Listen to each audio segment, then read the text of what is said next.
Facebook ads versus Google ads, which one is right for you and your business? Timestamps below, along with some other helpful links and resources once you figure out which one is the best one to start with. So let's cut straight to the chase. If you are in services or in e-commerce, Google ads is the way to go. Pretty much everything else, especially when your customers may not even know you exist or actively looking for your paid offers, Facebook ads is the way to go. So first up, we have e-commerce, right? So whether you're selling shoes, watches, yoga mats, or a kitchen sink, Google Ads is a great place to go because people are actively looking for your products, right? And so we'll get more into how payments work and of course different types of creative, but Google Shopping ads for almost any e-commerce store is the best place to start. Now, when it comes to services-based businesses, maybe your professional services like an accountant or a lawyer, maybe you're doing auto repair, flood damage, or selling insurance, whatever it may be, therapists, that is great because people are actively looking for someone to solve that particular problem, right? Someone isn't going to go over to Facebook and start scrolling if they're looking for a locksmith or need to repair their car. They're going to go over to Google and type in what they're looking for. And so when people are actively looking for what you offer, Google is the place to start. Keyword being start here. Now, on the opposite end, Facebook is great because people are just randomly scrolling, and so you can grab people's attention who aren't actively looking for you. So if you're selling something like an online course, you're selling an impulse buy, or you're selling any sort of coaching or consulting, then it might make more sense to go over to Facebook because people aren't actively looking for what you have to offer, but you know people are interested in it, or people are just going to impulse buy. So that is the bottom line in terms of where you should start. Now, of course, as you go through this video and other videos, you're going to see in the comments all of these people saying, well, actually, you should do both because there's like remarketing and Facebook's good for this, and then you send them over to Google and then you send them back to Facebook. You know, those strategies are awesome after you've chosen one and after one is already working. And so I'll link up in the cards and the description to a super deep dive, pretty much free course on Google Tag Manager, so you can install all of your tracking codes irrespective of which platform you decide to choose. And that's all you need to do. As long as you put your tracking codes from Facebook and Google on your site, you can easily jump from one platform to the other in the future because you're already collecting that data. But unless you have 10 to 20 hours a week laying around that you have to devote to learning these particular platforms, you need to choose one, especially when it comes to your budget. So let's go ahead and talk about payment types, right? Because there are a lot of confusing things when it comes to how these platforms charge. Now, both of them are based on an auction-based system. So you are essentially bidding, think of it as eBay, except you're bidding for your ads to show up, right? And so there are two main types. You have cost per click and cost per impression, or cost per milli. So on this hand, most likely what you're going to be charged on Facebook is you're going to be charged every time 1,000 people see your particular ad.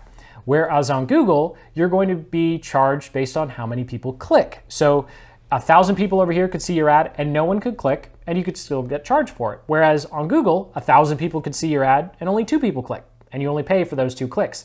Now, interestingly enough, even though it might seem crazy, be like, why would I spend money on thousands of people who never click? But the average cost, because these companies are really good at charging us money, winds up about being the same. And so when it comes to Google, how much are you going to pay per click? Well, here's some 2021 data from WordStream, and these are just averages based upon what you might pay depending upon your niche or industry. Obviously, some niches like dentists and lawyers are going to pay a lot more per click than, say, just apparel or entertainment. And that's simply a reflection of lawyers and dentists make a lot more money per customer than an apparel site, right? So because we're bidding against other companies and mega corporations, the higher your particular profit margins, most likely the higher your competitors' profit margins, so you're going to wind up paying more just based upon your niche or industry. Now, unfortunately, when it comes to Facebook, we don't have a lot of information or details by niche or industry. So here is a quick little report from Social Insider showing, again, 2021 data, that the cost per 1,000 impression average was $5.31, and the cost per click is a deceptively low 43 cents. And I say deceptively low because you're probably not going to get that the first couple of weeks, let alone couple months, advertising on either platform. Now, you've probably seen ads for Facebook ads courses and Google ads courses. They show you these really, really nice looking numbers. They're getting 2 or 3x return on their ad spend, or they're only paying 2 to 5 cents per engagement on Facebook, which is awesome. Totally possible. Our agency's guilty of this as well. But what they don't tell you is how long it took to get there, right? Because we have some clients, 5-10 grand, they're making 5 to 10x on their ad spend. But it still took a large upfront investment to figure out what keywords, what placement on Facebook, what type of creative or headline or funnel actually perform the best. So just keep that in mind. And that's why you really have to choose one. Because number one, it's going to take you a long time to get good at one of these two platforms. And number two, you're looking at least $750 a month, ideally $1,500 to $2,000 a month. And your first couple months of ad spend is just an investment in figuring out how these work, right? So with both of these platforms, don't expect to, drop a couple grand and then magically start getting clients or new customers. If it works, awesome, but that would make you in the minority, where most people, even working with agencies, it takes at least a month, if not 2, to start seeing a positive return on your ad spend. So, and speaking of spending money, how about taxes, right? That's a terrible segue, but I'm going somewhere with this.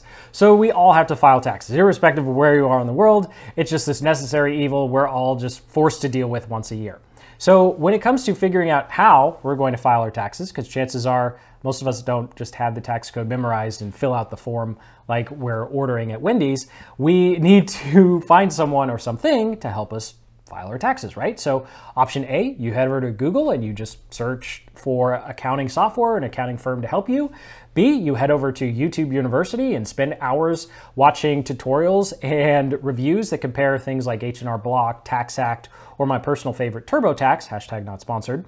Or C, you act like the rest of us. To avoid your problems, you pick up your phone and just start scrolling through Facebook until one of those aforementioned softwares retargets you and you're ultimately forced to deal with filing taxes, which is no fun. But if you were at a tax accountant software or a tax accounting, it's not the way to say that, or a tax accountant, you probably bank on one of the first two, not necessarily the last one. And so here is a quick little breakdown of how different creatives work in this situation. So if we were to go over to Google and search for an accounting solution, you can see that the top couple of results, these are ads. And so these are what your ads would look like. And if we scroll all the way down, there's some ads for accounting solutions on the bottom as well. Now contrast that to the creative you find over on Facebook. So here's an example of what TurboTax's ads look like. And of course, it is tax season when we capture this, so there are a lot of ads running. And you can tell they're a lot more visual, they're a lot more engaging, there's a lot more elements to test. And then as a final note, of course, we also have Google Shopping ads, which we would only use if we had some sort of e-commerce product related to taxes or a software. And this is what those ads would look like. They'd show up on the side, and then of course you click and go over to Google Shopping and they show up on the top. So as you can see here, the creative styles of these ads is very different. And that also should play a role in which platform you ultimately decide to choose. Because with Google search, when you create those text ads, after a couple weeks of testing, you could actually just leave the text ads running, especially now that they've created these special types of ads that essentially test all the headlines for you. I really hate it, but it's great for people who don't want to be in there every day. And so we've had clients, the first couple of months, we do the testing for them, and then they just let the ads run for 6 to 12 months. I've had one client, he hasn't changed his ads in almost 2 years now on Google search. You can't do that on Facebook. Facebook is a content monster. They want fresh images, they want fresh ads, they want fresh creative constantly. You can maybe get away with running the same ad for a couple of weeks. But after that, on Facebook, they're going to want to change it. You can't run the same ad for months, let alone years. And so that's something else to keep in mind when you're deciding Google ads versus Facebook ads, is how much time do you have to devote to this, because Facebook is going to require you to be a lot more creative and bring a lot more new ads to the table. Whereas Google ads, it's a lot easier to kind of set it and forget it. Do I recommend doing that? Of course not. You should be active on both, on whichever one you choose, but Google does allow you to kind of go on autopilot a little bit more than Facebook ads does. And so that does it for the creative differences when it comes to payments. And one final note, when deciding between Google ads and Facebook ads, both of them run the risk of having your account suspended, if not getting you all out banned. So of course, the stories are much more horrific on Facebook than they are for Google, because Google is a little more reasonable. And that's simply because Google is more restrictive when it comes to the creation of your ad in the first place. Whereas Google is much more proactive in not letting you run ads that are against their terms of service. Facebook will let you run ads that are against their terms of service and then just ban your entire account. So there's a lot more self-policing when it comes to Facebook. As an example, I run a marketing agency. So let's say we wanted to run an ad that said, get 500 leads guaranteed. Well, both of those, on both platforms, that would technically be against their terms of service. Facebook ads, I could probably get away with that. Whereas with Google ads, saying 500 leads, let alone 500 leads guaranteed, just don't say guaranteed in any of your ads for that matter. Well, Google's not going to let me run that. They'd allow me to say something like get more leads or generate more sales, but I can't say anything specific. Google will just cut those ads off before they ever run. Whereas Facebook, they'll allow those ads to run, and then they'll come in, see that you're running ads that are against their terms of service, and they'll just ban your entire account. Now, don't get me wrong. In both instances, whenever you see your ads flagged, take it really, really seriously. Just treat it as if you have one chance to fix it. So, because especially when it comes to Facebook, if you get banned, there's no customer service. They're really not going to help. Google, sometimes they will help, but even the customer services reps will walk you through the process and you can still get banned. So just keep that in mind with both. Be really wary when you're talking about results, especially when you're guaranteeing anything, because you're playing with fire. So thank you so much for watching. Sincerely hope you got some value out of this video. And most importantly, you have a much better understanding of how the two platforms work in terms of how much you're going to pay, what the ads might look like, and of course, most importantly, which one to start with. Can you use both? Can you use remarketing strategies? Can you advertise on one and then, have the other one follow up using display remarketing or Instagram ads? Of course you can. There's tons of things you can do.